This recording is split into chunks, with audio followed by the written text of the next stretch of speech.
Eu cheguei na Deus Amor, ela tinha só 3 anos de idade. E eu encontrei uma igreja diferente, uma igreja com amor, uma igreja com muito temor a Deus e obediência. E isso mudou a minha vida, mudou o meu ponto de vista e mudou o modo que eu entendi a palavra de Deus. A Igreja Deus de Amor, ela começou a crescer pelos milagres e maravilhas que Jesus operava. E não somente por isso, porque ela tinha muitas orações. As orações realmente moviam a mão de Deus. E como a igreja começou a crescer com as operações que o Senhor fazia, de pessoas sendo curadas do câncer, pessoas curadas da paralisia, e isso era mostrado. Quando eu era pequena, eu via as muletas penduradas na parede da igreja. Isso foi chamando a atenção. E então minha mãe e meu pai resolveram entrevistar as pessoas que estavam sendo curadas para passar no rádio. Aí que começou o Conte a Bênção. E outras igrejas acharam interessante e começaram a fazer o mesmo. E a Igreja Deus de Amor começou a imitar aquilo que Jesus fazia. Ele usava os milagres e maravilhas, atraía as pessoas como se fosse uma isca ao peixe e ali levava o evangelho. Foi algo maravilhoso. A Igreja Deus de Amor imitou exatamente o modelo que Jesus fez, trazendo as pessoas pelos milagres e maravilhas que ele fazia. Eu pude contemplar uma criancinha que nasceu com os olhos, sem os olhinhos, fechadinhos. E a mãe chorava. E eu falava, Jesus, faz um milagre nessa criança. E de repente, um missionário foi em direção daquela criancinha. E começou a formar os olhinhos, abriu os olhinhos. Ai, foi tanta alegria, irmãos. Saltávamos de alegria, de glórias a Deus. Oh, que coisa maravilhosa! O Senhor Jesus é o mesmo de ontem, hoje, eternamente. No ano de 1978, aproximadamente, o saudoso missionário Davi Miranda estava fazendo uma concentração e, naquela época, houve uma grande perseguição contra a igreja. E o saudoso missionário Davi Miranda chegou ali dizendo que naquele dia ele só ia pregar, ele estava assim meio abalado com a perseguição. Mas quando ele subiu no altar, o Espírito de Deus se apoderou dele de tal maneira, foi uma das maiores concentrações que eu já vi em toda a minha vida. Cerca de 20 pessoas paralíticas andaram, milagres extraordinários. E o poder de Deus foi tanto naquele dia, que nós sentíamos como o Senhor Jesus estivesse caminhando em nosso meio. Mas naquele dia foi o dia que Deus usou poderosamente o saudoso missionário Davi Miranda, ali na praça em Curitiba. O Senhor, acompanhado pelo seu pai, né? Ele tinha, a cabeça dele normal e tinha mais uma cabeça do lado, que era um tumor cancerígeno muito grande. E ele tinha ouvido a voz da libertação pelo rádio, então ele tinha tanta fé que no pegar o LP de oração do missionário Davi Miranda, ele ia ser curado. E realmente, quando ele tocou na mão, aquela bola tremenda estourou, mas deu aquela enxurrada aquele tumor cancerígeno, né? E eu contemplei aquilo lá, vou à frente da livraria, o cheiro tão mal, mas isso daí não importava. O importante é que Deus curou e Deus deu a vitória para ele, porque ele veio com muita fé e a fé agradou a Deus. No ano de 1996, estava passando por umas certas enfermidades, inclusive uma degenerativa, espondioartrose da coluna lombar. E uma irmã da Igreja Pentecostal Deus e Amor me convidou para vir a um culto com um missionário. E sendo assim, quando foi feito o apelo, eu aceitei a Jesus como meu único Salvador. Nós, quando vemos os milagres acontecerem na igreja, dentro da igreja, nos cultos, é maravilhoso você saber que a igreja está operando, o Senhor está operando dentro dessa igreja. Só que quando acontece conosco, é totalmente diferente, porque aí você sente a presença de Deus atuando no seu próprio corpo. Isso é maravilhoso. Quando eu fui ali ver aquela maravilha que fazia ali, naquele cinema cacique, que o cego enxergou ali naquela hora, muita gente endemoniada ali. Aí nós viemos dali do cacique, nós viemos ali para Fernão Salles, na salinha, eu também fui. Aí fomos para Conde de Sarjeta. E hoje estou muito assim impressionada, porque, glória a Deus, aleluia, quando ele desceu aqui da Conde de Sarjeta para cá, falou com o irmão Zé da banda, que hoje já dormiu no Senhor, pastor Laércio, falou para ele assim, pro Zé, irmão Zé, aqui não é uma benção, irmão Zé? Aqui não é uma benção? Vamos lá ver, vamos ver se nós compramos aqui, que estava muito cheio a Conde de Sarjeta. Aí o dono daqui falou assim, olha, você não vai poder comprar, não. Me marcou isso, que ele falou, eu vou comprar, em nome, pela minha fé. Ele foi no banco, emprestou dinheiro, ele comprou pela fé, e nessa fé nós estamos até agora.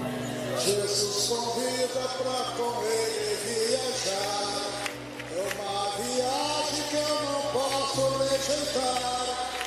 Viagem longa, é muito longa, mas é Jesus que nos manda viajar. Viagem longa, é muito longa, mas é Jesus que nos manda viajar. Quem veio aqui morreu na cruz para nos salvar, e o Evangelho mandou anunciar. Tem água viva, tem pão da vida, tem uma mesa para os salvos saciar. Tem água viva, tem pão da vida, tem uma mesa para os salvos saciar. Jesus convida para com ele. Vamos, igreja.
Houve um momento muito importante no nosso evangelismo, quando o missionário Davi Miranda, ele sentiu de Deus, porque Deus começou a falar com ele, ele achava que a igreja ficaria só no Brasil. Ele chegou até a comentar isso com a gente em muitas reuniões, mas de repente Deus começa a inquietá-lo e ele começa a trazer isso para as nossas reuniões de obreiros, que Deus estava falando com ele, que ele deveria levar também a igreja Deus e Amor a outras nações, atravessar fronteiras, como nós sempre dizemos, além das fronteiras. Depois eu fui entendendo que o evangelismo, que a obra missionária, já está dentro da palavra de Deus. Ide por todo o mundo, pregai o evangelho a toda criatura, fazei discípulos. Aí então eu entendi que desde o nascimento da igreja primitiva, a obra missionária e todos aqueles que estão envolvidos com a obra já estão incluídos nesse chamado missionário. Eu entendo que esse foi um momento muito importante, que ali Deus estava já fazendo um grande mover no coração do saudoso missionário Davi Miranda e também nossos corações, para que a igreja alcançasse o mundo todo. A Igreja Deus e Amor começou em muitos países, em pequenos salões. Hoje, graças a Deus, são megas igrejas. Por quê? Porque o ídolo do Senhor Jesus foi obedecido e chegamos lá, vencemos todos os grandes desafios terríveis. Eu me recordo muito bem que eu era pastor em Maracaibo, no país de Venezuela, onde a Igreja Pentecostal Deus e Amor sofreu uma das maiores divisões da história, que o nosso procurador quis ficar com toda a igreja do país de Venezuela para ele, o qual eu respondi: eu somente entregarei a igreja para você com a ordem do nosso presidente mundial, que naquela época era o missionário Davi Miranda. E aquela pessoa ficou muito brava e foi me denunciar às autoridades para que eu fosse expulso do país da Venezuela. E a graça de Deus foi tão maravilhosa que a maioria dos membros ficou com a Igreja Deus e Amor, e todas as pessoas me apoiaram de tal maneira que as autoridades venezuelanas não conseguiam ter acesso a mim para supostamente me tirar do país.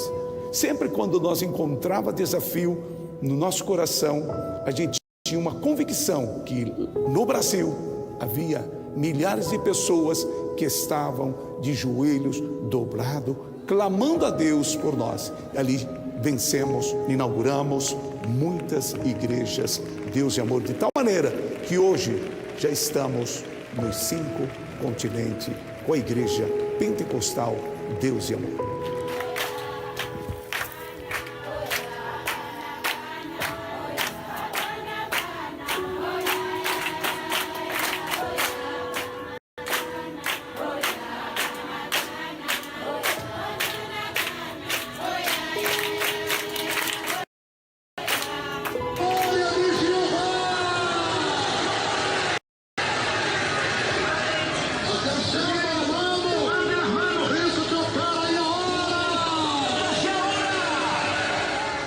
Paz do Senhor Jesus, aqui é a irmã Estrela Souza. Estou vendo aqui a lancha, a irmã Regiane. Olha, ela está linda. Olha só a potência do motor, 100, né? 12 lugares para fazer a obra do Senhor Jesus. Muito obrigada, irmã Débora, vó Ereni, por vocês terem abraçado essa causa, pelas orações, por ter acreditado que o trabalho faz a diferença. Que o Senhor venha abençoar a vida de vocês a cada dia mais. Eu estou super feliz por isso. É uma bênção assim de muito tempo, é um sonho de Deus realizado na minha vida, grandiosamente. Olha só o nosso slogan aqui, ó. Que coisa maravilhosa. A Igreja Pentecostal Deus e Amor agindo. Olha o tamanho dela. Como eu disse, eu vou chorar porque é uma bênção de Deus, né? Realizando nossa vida, na minha vida, para trabalhar com nossas crianças, para levar o ídolo do Senhor Jesus aonde a gente leva muito tempo para se levar, né, para chegar lá. Então o Senhor Jesus, ele é maravilhoso, é tremendo, não tenho palavras para agradecer a Deus por tudo que ele está fazendo na minha vida, através da vida de vocês, pela diretoria, um abração, meu muito obrigado, a irmã Débora, pelo carinho, pela força, a vó Ereni, a irmã Regiane Tinoni, todos aqueles que acreditam no meu trabalho, que Deus venha abençoar a vida de vocês grandiosamente para a honra e a glória de Deus. Amém. O que eu posso dizer a respeito da Fundação Reviver quanto ao seu início é que foi bastante difícil. Era um grupo de irmãs querendo fazer o bem, lideradas pela nossa presidente, a minha mãezinha, Ereni Miranda, porém não tinham nenhum conhecimento sobre o que era uma fundação, como funciona isso. A demanda era grande, havia principalmente pessoas idosas que precisavam de amparo, de um local aonde se abrigar, pessoas que viviam sozinhas, vinham à igreja, acabava o culto, essas pessoas ficavam ali, começava o segundo culto, aquelas pessoas permaneciam, às vezes vinha a vigília, e esses idosos estavam no mesmo lugar. Era preocupante a situação, algo precisava ser feito. Então estas irmãs resolveram agir. Foram até o missionário Davi Miranda, pediram para formar uma fundação e ele concordou. E elas colocaram mãos à obra.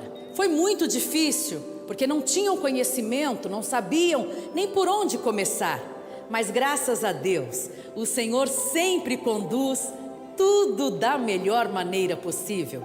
E foi guiando pelo Espírito Santo e elas foram iniciando o trabalho. A primeira obra a ser realizada foi a casa-abrigo de idosos, numa área não muito apropriada, com escadas, coisa que às vezes dificulta a locomoção dos idosos, mas logo Deus tomou providência sobre isso.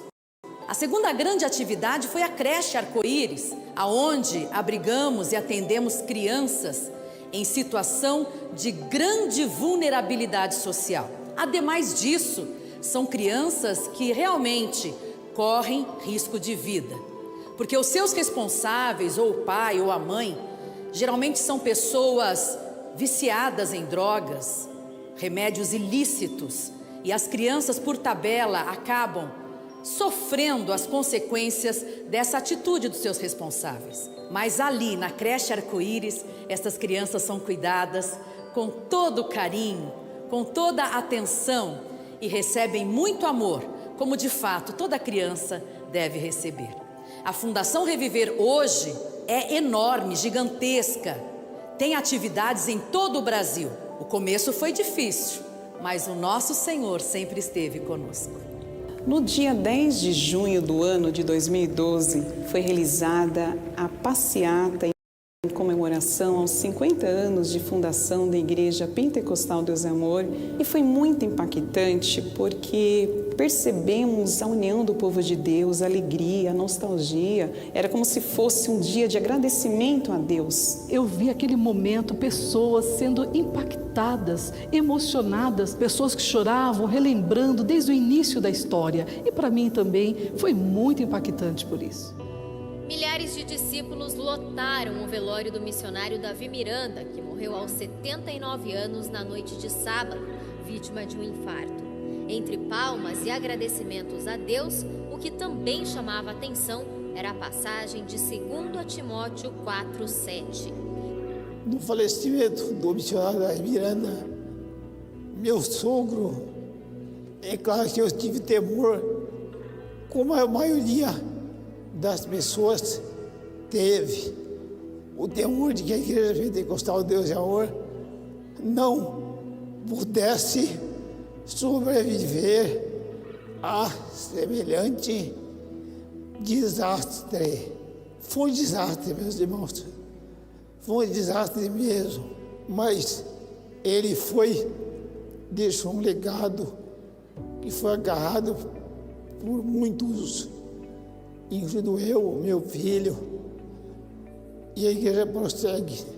E se vier a peste entre o meu povo, se meu povo que se chama pelo meu nome se humilhar e orar e buscar a minha face, presta atenção, e se converter dos seus maus caminhos, então eu ouvirei dos céus, perdoarei os seus pecados e sararei a sua terra. Foi muito difícil a partida do meu pai. Meu amigo, meu conselheiro, sempre estava ao meu lado quando eu precisava. E eu, naquele momento, como que se eu tivesse perdido toda a minha segurança. Como filha, é difícil falar a partida de um pai. Meu pai está com o Senhor, eu sei que Ele está melhor do que eu. Mas como nós somos falhos, estamos em carne, a saudade vem. Eu fiquei 3 anos em choque praticamente, 3 anos com uma dor imensa, um vazio enorme da ausência dele.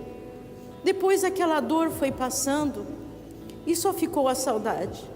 Mas nós continuamos lutando. Ele não está ouvindo nada disso que eu estou falando. Mas eu sei que no desejo dele, Ele gostaria que nós continuássemos fazendo o que ele fazia. E eu estou seguindo os passos de Jesus, seguindo o exemplo dele, de um homem lutador. E eu quero lutar pela obra como eu tenho lutado até hoje. Eu não preciso ficar falando o que eu faço, o importante é que o Senhor o sabe. Mas eu estou muito feliz porque a igreja permaneceu de pé. É uma prova de que esta igreja não era dele. Esta igreja é do Senhor. Meu pai está com o Senhor, descansando, e eu posso fazer hoje as palavras de Paulo, as palavras de meu pai. Combati o bom combate, terminei a carreira e guardei a fé. Papai, como eu dizia, papi, saudade de você. Ouvintes queridos, esta é uma transmissão diretamente de São Paulo, da sede mundial das igrejas Deus e Amor, aqui de São Paulo, aqui do Brasil. Ouvintes queridos, continuem conosco, que no decorrer desta transmissão, os milagres vão acontecer, não só aqui em nosso meio, mas também aí na tua casa, na tua vida e na vida da tua família. Olha, falando em proporção, o batismo nos anos 80 era realizado praticamente em todo o estado de São Paulo, vinham para a sede, para a represa do Guarapiranga, fazer o batismo. E nesse dia, principalmente no meu batismo, foram batizados mais de 4.000 pessoas. Então isso marcou, impactou muito. Hoje nós temos o batismo já em determinadas regiões, setoriais, cidades principais têm os seus respectivos batismos, mas mesmo assim nós temos uma proporção gigantesca. Uma das partes mais que nos chama atenção nos batismos é o número de jovens que estão cumprindo a justiça divina. É algo, para os nossos dias, é algo que podemos glorificar o Senhor por esta grande conquista. Nos anos 2000, o missionário Davi Miranda teve essa revelação que Deus estaria levantando uma nova safra de obreiros. E a partir desse momento, dessa revelação, eu pude observar no ministério um movimento jovem começando. Eu pude ver os jovens indo evangelizar, assumindo igrejas, capitais. Eu pude ver, inclusive eu fui um desses jovens também que começou a fazer a obra, comecei a evangelizar, dirigir igreja. Então foi muito grande o mover depois que o missionário Davi Miranda teve essa revelação. Começou o projeto Expansão Jovem, o projeto Expansão Jovem começou aqui na sede mundial e se espalhou, e você vê esse grande projeto hoje aí no Brasil e no exterior também. Hoje nós vemos aqui o Ministério Regenere também. Então, cumprindo a revelação que Deus deu para o saudoso missionário Davi Miranda, que levantaria uma nova safra de obreiros. Nós vemos isso hoje aqui na nossa Igreja Pentecostal Deus e Amor. Bom, tendo crescido na Igreja Deus e Amor e vivido aqui, né, esses corredores foram meu quintal de casa, né? E quantos milagres nós já não vimos, né, aqui nesse templo da glória de Deus, quantas coisas sobrenaturais nós vimos, né? Então isso tudo me traz muita esperança para um futuro da igreja, porque se nós tivermos esse passado glorioso, né? Esse é o tema que estamos celebrando, passado glorioso, futuro brilhante. Eu enxergo hoje a igreja como um gigante adormecido pela estrutura que nós temos, pelo alcance que nós temos, pela história que o próprio Deus construiu através dessa igreja no passado e agora com tudo aquilo que estamos trazendo de inovações, estrutura e melhorias para a igreja. Eu vejo um futuro brilhantíssimo em nossa frente, porque não apenas teremos somente o poder de Deus, isso já é o suficiente, mas também teremos conhecimento da palavra, discipulado, estruturas físicas dos nossos templos e tudo mais que nós precisamos para ser uma igreja ultra relevante no século 21. Então, se preparem, porque se nós somos hoje um gigante adormecido, o gigante acordou.